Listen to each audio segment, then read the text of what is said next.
అందరికీ నమస్కారం. Peaceful stories Telugu ఛానల్‌కి స్వాగతం. మనందరి ఇళ్లలోనూ పనికిరావని ఒక మూల పాడేసిన పాత వస్తువులు కొన్ని ఉంటాయి.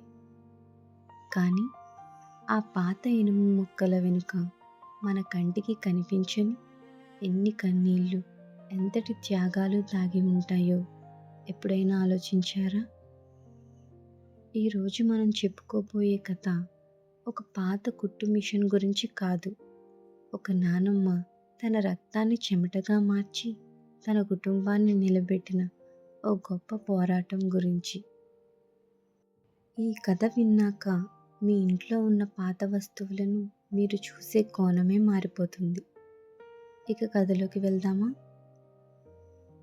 రాహుల్ ఒక ఆధునిక నగరంలో పెరిగిన యువకుడు. తన నానమ్మ చనిపోయిన తర్వాత ఇంట్లో ఉన్న ఒక పాత తుప్పు పట్టిన కుట్టు మిషన్ను చూసి విసుక్కుంటాడు. అమ్మా, ఈ పాత ఇనుము ముక్క ఇంట్లో ఎందుకు? దీనివల్ల స్థలం వృధా అవుతుంది. రేపు దీన్ని ఎవరికైనా అమ్మేద్దాం. రాహుల్ తల్లి కళ్ళల్లో నీళ్లు తిరుగుతాయి. ఆమె ఆ మిషన్ను ప్రేమగా నిమురుతూ మెల్లగా ఇలా అంటుంది. నాన్న, ఇది కేవలం మిషన్ కాదు. మీ తాతయ్య అనారోగ్యంతో మంచం పట్టినప్పుడు మీ నాన్న చదువు ఆగిపోకూడదని మీ నానమ్మ రాత్రనక పగలనక దీనిపైనే బట్టలు కుట్టింది. ఆ చక్రం తిరిగిన ప్రతిసారి మీ నాన్న భవిష్యత్తు ఒక్కో అడుగు ముందుకు పడింది. ఈ మిషన్ కుట్టిన ప్రతి కుట్టులోనూ మీ నానమ్మ ఆకలి ఉంది, నిద్రలేని రాత్రులు ఉన్నాయి. ఆశ్చర్యపోయిన రాహుల్ మెల్లగా ఆ మిషన్ చిన్న డ్రాయర్ను తెరుస్తాడు. అందులో ఒక పాత డైరీ కనిపిస్తుంది.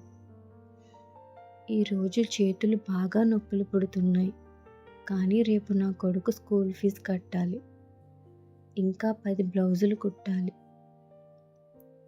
ఆ మాటలు చదవగానే రాహుల్ గుండె బరువెక్కింది.